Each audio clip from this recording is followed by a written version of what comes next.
Many individuals remain unaware to the concept of the Great Reset. And as we've entered 2023, the implementation of this agenda is advancing at an unprecedented pace.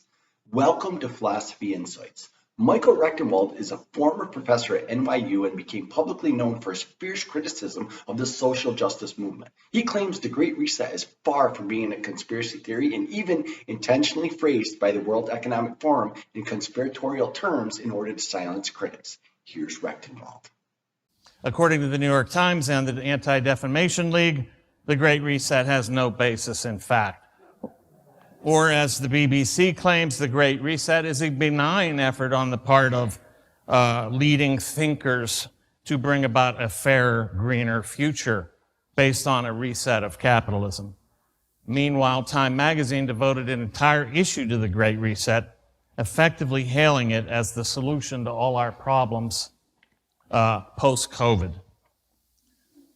Now, Klaus Schwab, the founder and executive chairman of the World Economic Forum, which is the WEF, suggests that the Great Reset is merely an attempt to address the weaknesses of capitalism exposed by the COVID crisis, as well as the looming catastrophes posed by unmitigated climate change and environmental degradation. I don't mean to suggest that there's some sort of median point between conspiracy theory and denial, actually. I just want to make clear what this Great Reset is, and to ferret out from the implications from what these people actually say. But on the note of conspiracy theory, I believe that the WEF and its partners actually generate conspiracy theories on purpose in order to discredit all of the critics of this project in advance. It's a preemptive move. Like Klaus Schwab says at his last annual meeting, what we have on the agenda is another virus. And we go, what? And the future is not just happening. The future is made by you here in this room. Okay. I should have told you I would do a few Klaus Schwab imitations. But a brief history of the Great Reset tells us that there was a book published in 2010 called The Great Reset by a guy named Richard Florida, but it had nothing to do with Schwab's Great Reset. He picked up the idea and he ran with it. And then in 2014, Schwab declared, what we want to do in Davos this year is to push the reset button. By this, he referred to an imaginary reset button on the global economic system of neoliberal capitalism. And that's the weasel word that they use, neoliberalism, to describe what we would call free enterprise. Many critics of the World Economic Forum's The Great Reset initiative have voiced concerns that it will lead to increased centralization of power and wealth. Some also express fear that it gives undue influence to global elites and multinational corporations, potentially even undermining national sovereignty. This is also connected to digital governance. The WEF signed a contract or an agreement, a partnership agreement with the UN to advance Agenda 2030 Sustainable Development Goals. The WEF promised to finance the UN's climate change agenda. The framework also commits the WEF to helping the UN meet the needs of the fourth industrial revolution, which I'll talk about, but part of that involves what they're calling digital governance. And this is governmentalism that is increasingly outsourced to algorithms, to AI. And this is government by robots, okay? Soft bots, though. Maybe some hard bots, too, in the police. They already instituted those in New York. So then there was the actual forum. They met, the 51st annual meeting at the World Economic Forum delayed and refocused due to the COVID crisis. That was in June of 2020. Then a few months after the launch of the Great Reset in June 2020, which was formally announced by now King Charles, by the way, who's a nutcase, but then the book came out, COVID-19, The Great Reset, and this led, the timing of this book led this one academic to actually say something of value.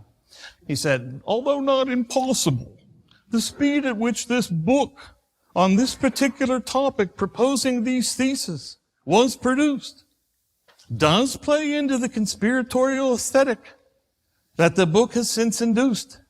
Even though the authors are transparent about writing and publishing the book within a month's time, this neither confirms the veracity of such claims nor dispels suspicion from those who question its expediency. Academic doublespeak for saying, how the hell did they write this book so quick after this crisis? That's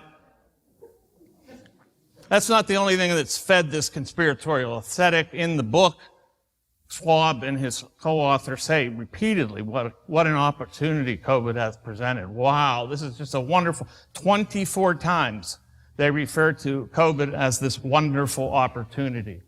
And there are a few of them.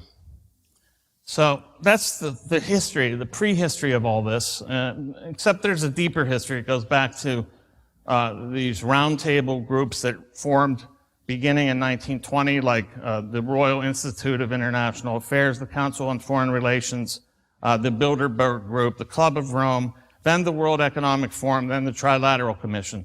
These are all roundtable groups based on Alfred Milner's roundtables. And this is really where these are all globalist organizations that have been pushing a global agenda for over 100 years. So this reset, it's a reset of everything. This is just an outline of the kind of things they want to reset. It's all domains of human life: economic, environmental, geopolitical, governmental, industrial, technological, social, and individual. And then the Great Reset, the economic system that they want to usher in is called stakeholder capitalism. Now, stakeholder capitalism is a euphemism and doublespeak for this kind of a collusion between the government and the state and the corporate world, and this kind of a cartel shared monopoly scheme that it establishes. And I'll talk about that in a minute. It is quite easy to draw a connection of the World Economic Forum initiative and the Chinese economic system. These are monopolists who want to monopolize the economy. They use the ESG as a demarcation device in order to drive out all the competition and exclude them from the marketplace and retain complete and total control over the rest of the economy. And it does this to the detriment. Speaking of what it does to small business, it's aimed at destroying it.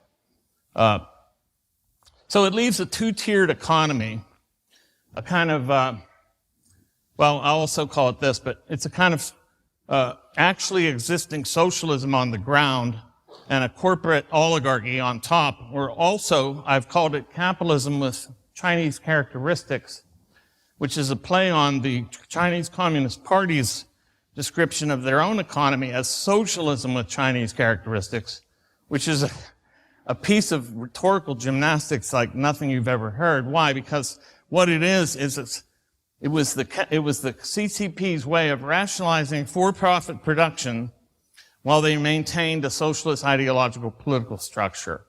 And so they called it socialism with Chinese characteristics, which is ludicrous.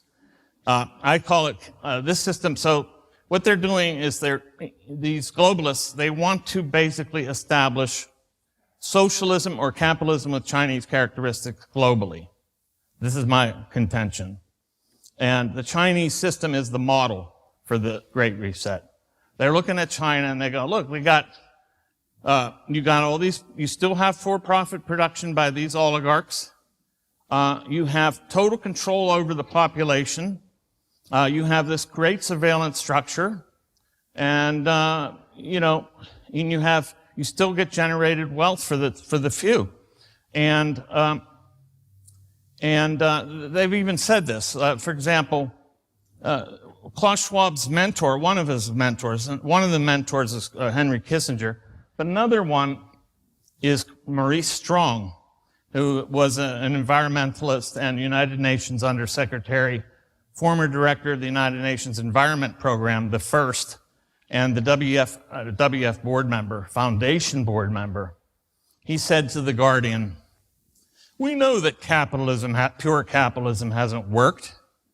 In China, they have used their system, which they call a socialist market economy, quite well to achieve their objectives. They have learned how to use the methods of capitalism to meet their own goals of socialism." That's what he said. So this is what they want.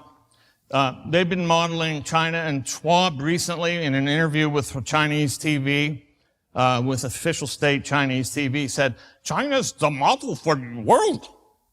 He effectively said, "China make a good model for all nations." He started speaking Chinese a little bit there. He was kind of like influenced by that environment. You know how it is.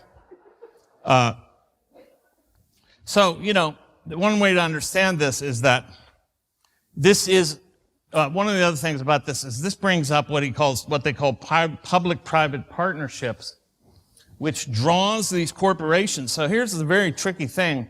For anti-statists like us, what they're doing is drawing corporations into the state and making them state apparatuses.